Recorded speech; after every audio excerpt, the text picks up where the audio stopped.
I would like to read a message that I received from our board concerning the 50th anniversary of the Seabee. To all Seabees in the Mediterranean, greetings and congratulations on your 50th anniversary. I'm extremely proud of each and every one of you that wears the Seabee green. And we are all grateful for your hard work and commitment to the fleet.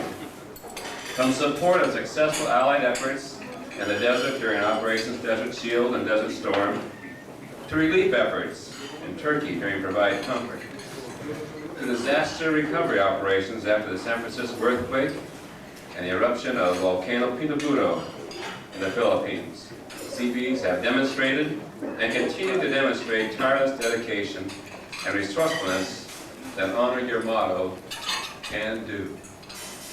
Day-to-day maintenance, construction and transportation, and other support provided by you, Seabees and CEC officers are significantly improving quality of life for our personnel throughout the Mediterranean. You make the difference.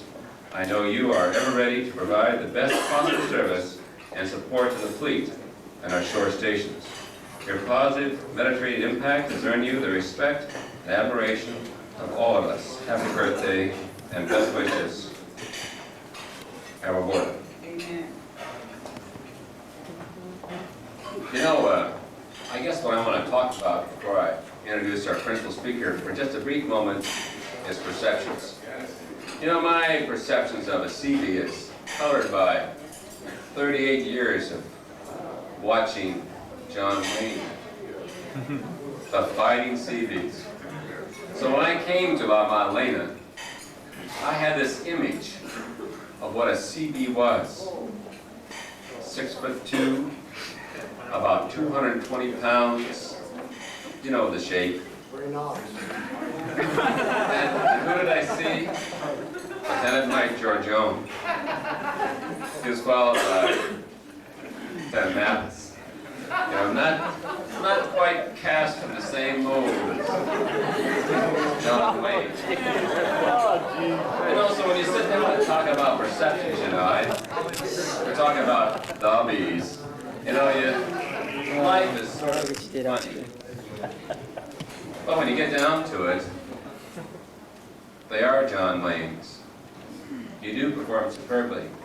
You have performed superbly under trying circumstances in the past year. I know that the recent command inspection lauded your efforts.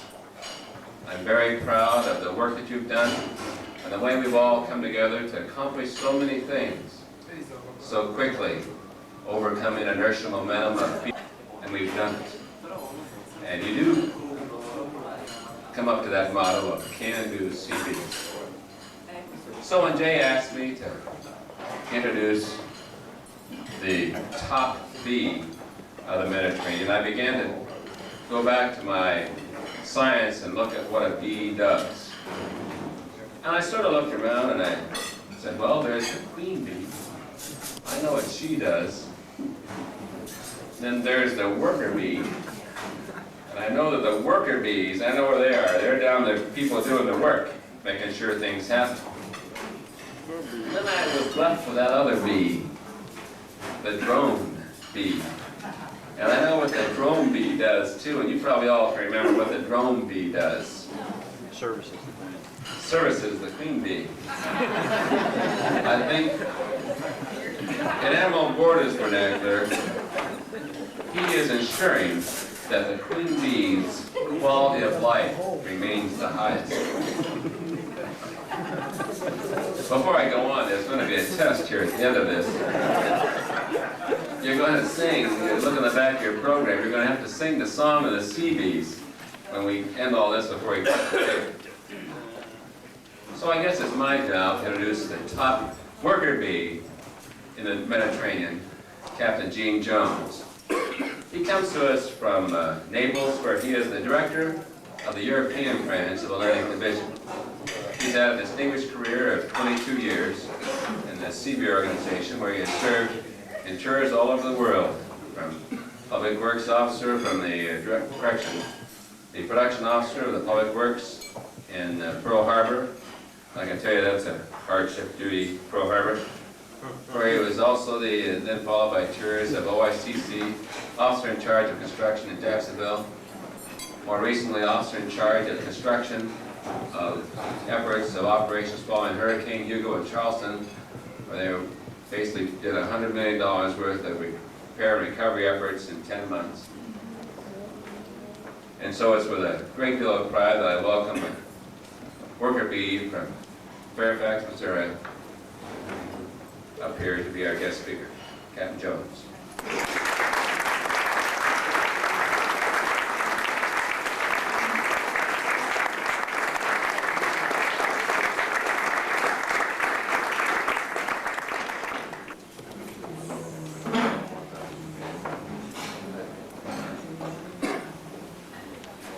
Thank you very much. It's a great honor for me to be here, to be your guest speaker for the 50th anniversary of the Seabees. I enjoyed the last couple of days I spent here in Lamont, seeing the facilities, meeting some of the people here. There's a special feeling among all of you. There's great camaraderie, great pride. I think you have something very special going at Lamont. I'm especially interested in the fact that there's many non-Seabee rates here. And some don't know that Seabees are a mixture of many rates outside of the Seabee rates. In a battalion, you have legal, you have the SKs, you have PNs, you have almost every rate. And they're all Seabees. They're all take pride in being Seabees, and they're all proud that they are. And they bear that title even long after they leave the Seabees. I noticed there's a supply officer here. In our battalion, we had a supply officer who was the greatest expert I ever knew. He was an expert on everything. Lee Fortner was his name. You happen to know Lee? He was in the supply corps. Lee was an E1, 2, 3, 4, 5, 6, 7, 8, 9, W1, 2, 3, 4, Ensign, JG, and Lieutenant Commander. I don't think there was anything that he wasn't an expert on. This little story about Lee. Back in home port, the Commodore of the regiment was not only interested in ski bat and other training, but he liked to be sure his officers and their wives were properly trained. And so once a month, he would have a little social affair with a dinner and a guest speaker on some topic. One evening, we were having one of these dinners. Lee and his wife, like sometimes husbands and wives do, got in a little tiff before the dinner, and it degenerated. And by the time they were ready to leave, she said, "Well, hell with you. You can go by yourself." And he said, "All right, I will." Went to the dinner. He was having his rubber chicken. The subject for that evening was sex. And the speaker had gotten snowed in back in Washington and couldn't make it. And the Commodore knew what an expert that Lee was on every subject. So he asked Lee to give a little talk. Lee always carried a little 3x5 card in his pocket. He took about 15, 20 minutes and made some notes, got up, gave his speech. Went home that evening and, he reached up to take the doorknob. His wife was there to meet him. She pulled the door open and said, "Well, it's about time you got home." I said, "Well, ran a little late." "Well, how was the dinner?" I said, "Rubber chicken, kind of normal." She said, "Well, how was the speaker?" "Well, the speaker didn't show up." I said, "Well, who spoke?" "Well, I did." "You? You? What did you speak on?" And he didn't want him to get into a long discussion. It was late, so he said, "Sailing." And so it kind of died off. They went to bed. Next morning, he gets up and goes to quarters. His wife gets up and goes to the market. She's walking down the aisle, and his girlfriend of hers runs up and grabs her hand and says, "My God, I heard your husband speak last night. I never realized he was such an expert on the subject." I said, "Expert? Expert? He's only done it twice. The first time he fell off, and the second time he turned upside down."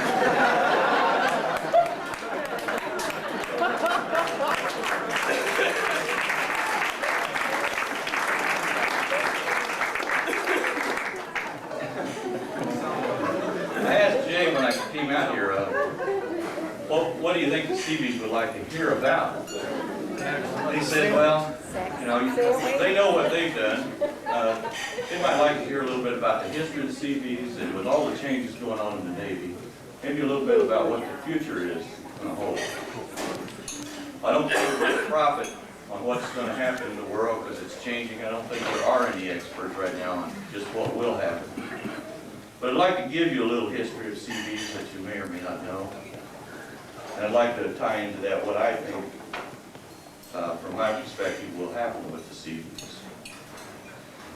I'm sure you all know that on the 19th of March, 1942, about 3 months after Pearl Harbor, the authorization was given to establish the first Seabee unit, commanded by Civil Engineer Corps officer. That started the Seabees. The Seabees grew from young to within a few months, 325,000 Seabees, 180 battalions, 136 construction battalion maintenance units during World War II. They built an unbelievable amount of things. The first unit, the very first unit deployed to Bora Bora in the Society Islands a couple of months after that first establishment. I know we've all heard of the exploits of the Seabees in the Pacific, but that wasn't the only place the Seabees went during World War II. There were five roads to victory, as they called them, that the Seabees took. One was in the North Atlantic, through Newfoundland, Great Britain, France, and Germany. Seabees also went through the South Atlantic, from the Caribbean through Africa, Sicily, and up through the Italian Peninsula. They went through the North Pacific, through Alaska, the Aleutians. They went through Central Pacific, through the Marianas, and they went through the South Pacific, through the Solomons, up into the Marshalls. 5 different roads. I can't remember all these numbers, so I'm just going to read to you what they built. Those 325,000 men built during World War II 111 major airstrips, 441,000 piers, 2,558 ammo bunkers, 700 warehouses, hospitals for 70,000 men, 11 million or 100 million gallons worth of storage, and housing for 1.5 million men. After World War II, the Seabees were pulled down on the hysteria of peace, and by June of 1950, there were 2,800 Seabees on active duty. And that was slightly before the Korean War began. During the Korean War, they built back up. They were at the Incheon landing. They put in pontoons and supported the Marines and the Army throughout Korea. But they learned a little bit. The Seabees were never again pulled down to that low number. They stayed around 9,500, 10,000 Seabees on active duty through up until the Vietnam War. In Vietnam, they went back up to 29,000 and peaked at. I'm sure even the younger of you have heard about some of the things the Seabees did in the Vietnam War. They established a new reputation for fighting side by side with the Marine Corps, for building under fire, and for a great many accomplishments. After Vietnam, the Seabees again were not drawn down. They came down from the 29,000 to around 10,000, which we stayed around that number for a long time now. They not only support combat operations, but Seabees have responded to almost every emergency anywhere in the world in the interim since Vietnam.